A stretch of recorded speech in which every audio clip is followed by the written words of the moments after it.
Olá, irmãos e irmãs, muito bem-vindos a mais um momento de meditação do Santo Evangelho com o Padre Luciano de Almeida. Hoje, sexta-feira, dia 24 de maio, oitava semana do tempo da Páscoa, e eu quero te convidar a tomar em mãos a palavra de Deus e a meditá-la comigo. Palavra essa que está no Evangelho de Marcos, capítulo 10, versículos de 1 a 12. Naquele tempo, Jesus foi para o território da Judéia, do outro lado do Rio Jordão. As multidões se reuniram de novo em torno de Jesus e ele, como de costume, as ensinava. Alguns fariseus se aproximaram de Jesus. Para pô-lo à prova, perguntaram se era permitido ao homem divorciar-se de sua mulher. Jesus perguntou: "O que Moisés vos ordenou?" Os fariseus responderam: "Moisés permitiu escrever uma certidão de divórcio e despedi-la." Jesus então disse: "Foi por causa da dureza do vosso coração que Moisés vos escreveu este mandamento. No entanto, desde o começo da criação, Deus os fez homem e mulher. Por isso, o homem deixará seu pai e sua mãe e os dois serão uma só carne. Assim, já não são dois, mas uma só carne. Portanto, o que Deus uniu, o homem não separe." Em casa, os discípulos fizeram novamente perguntas sobre o mesmo assunto. Jesus respondeu: "Quem se divorciar de sua mulher e casar com outra cometerá adultério contra a primeira. E se a mulher se divorciar do seu marido e casar com outro, cometerá adultério." Palavra da salvação, glória a vós, Senhor. Caríssimos, há muitos modos de seguir a Deus.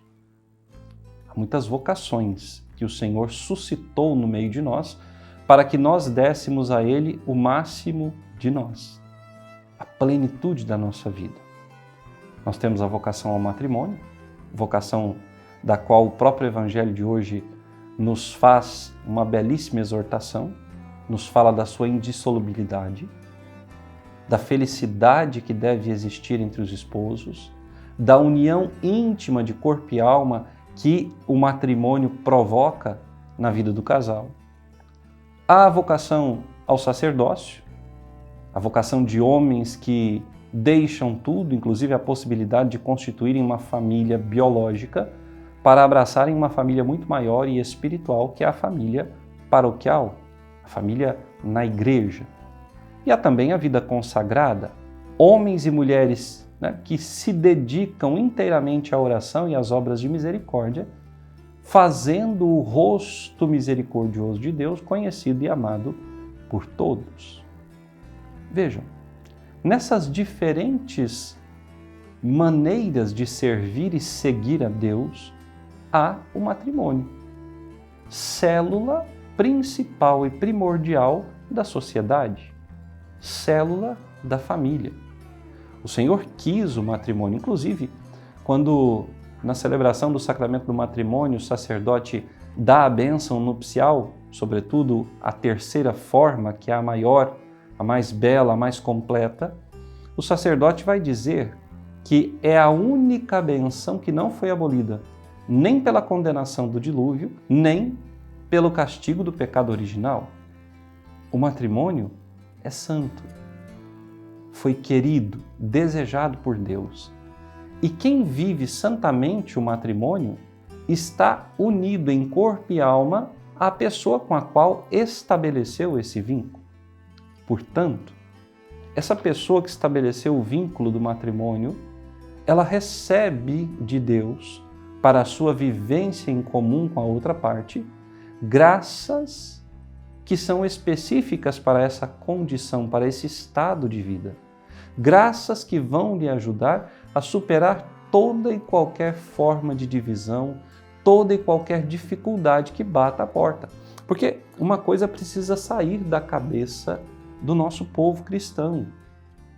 Estar vivendo segundo a graça, a vontade e a bênção de Deus não significa que nós estaremos eximidos de provações, de tribulações e de sofrimento.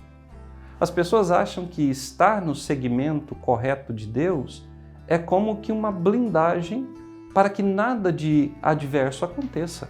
Isso é mentira. O sofrimento faz parte da vida do cristão. A cruz é uma realidade que precisa ser compreendida e vivida por nós. Mas quando nós estamos em estado de graça, ou seja, vivendo segundo o preceito e mandamento do Senhor, Deus nos concede forças inimagináveis para permanecermos fiéis ao nosso propósito. Ora, como evitar o divórcio? Como evitar a separação? Como evitar que um casamento cristão seja de fato destroçado por essa chaga do divórcio? Ora, primeiramente na preparação daqueles que estão buscando esse caminho. Por isso é tão importante o tempo do namoro e do noivado. Na sociedade atual, o que nós percebemos? Homens e mulheres que se conhecem através de redes sociais ou em alguma festa, momentos fugazes de conversa, pouca intimidade, e dali 2, 3 meses já estão vivendo juntos. E aí vêm até a igreja e já querem se casar. Eu me recordo quando trabalhei aqui pela primeira vez na Catedral São Luís em Novo Hamburgo, em 2011, de uma entrevista que o pároco da época me pediu que fizesse com os casais de noivos que iriam se casar ao longo daquele mês. Eram 8 casais, mais ou menos, a média de 8 a 9 anos de namoro, quase todos os casais. Eu fui perguntando um a um, então dava para perceber que eram pessoas que se conheciam. E quando eu cheguei até o último casal, eles disseram: nós temos 6 meses de namoro e noivado. E eu fiquei tão espantado com aquilo, meu primeiro ano de padre, eles disseram: e já vão se casar? E ela bem grosseiramente disse: é por isso que nós estamos aqui. Nessa entrevista, reunião que eu fiz com eles, foi para combinarmos alguns aspectos do casamento e depois haveria a entrevista própria, com o formulário a ser preenchido para a documentação anexa ao processo matrimonial. E naquela entrevista eu perguntei a eles: vocês têm ciência do compromisso que está sendo assumido? Sim, nós temos. E as respostas sempre muito evasivas, nada consistente.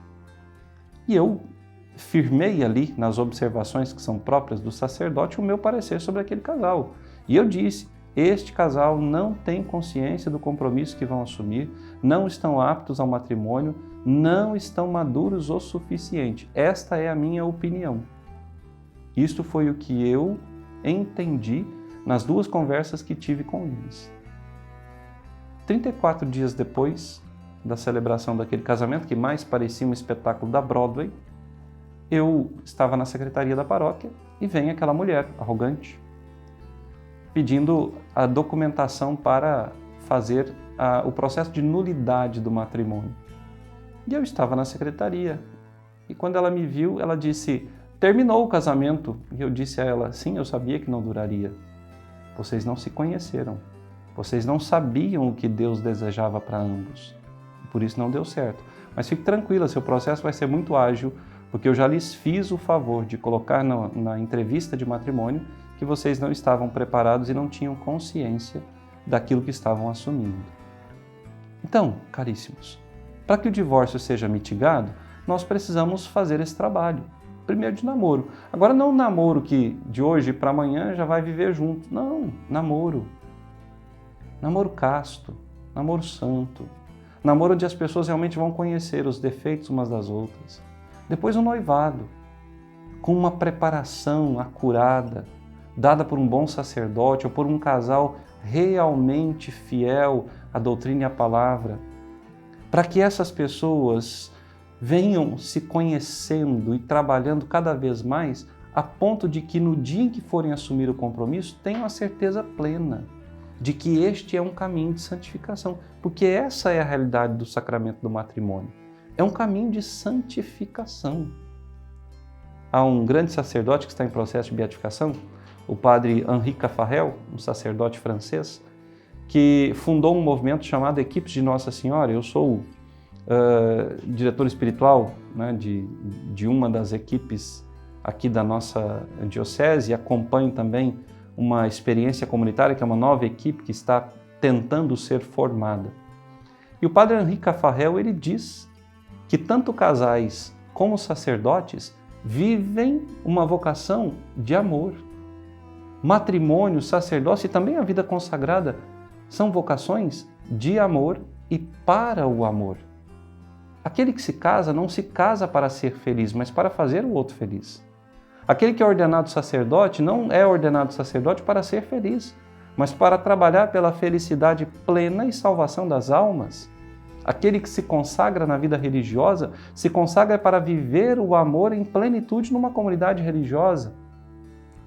São vários os caminhos que Deus escolheu para nós. Mas naquele em que nós somos chamados, nós precisamos vivê-lo plenamente. E o matrimônio é um desses caminhos, mas tão atacado, tão ferido, tão desmerecido pela sociedade atual, inclusive até mesmo dentro da própria igreja por tantos cristãos. Hoje há uma glamorização do divórcio. Nós vemos aí nas redes sociais essas celebridades que cada dia estão com uma pessoa diferente e que fazem até festinhas, festa de divórcio. Ora, não se celebra o pecado. O divórcio é um pecado. Nós sabemos que muitas situações dolorosas existem, que muitas pessoas chegaram ao extremo do divórcio, até mesmo por conta de agressão física. Mas nós precisamos ter essa consciência, o que Deus uniu, se verdadeiramente havia consciência do compromisso assumido, está unido para sempre.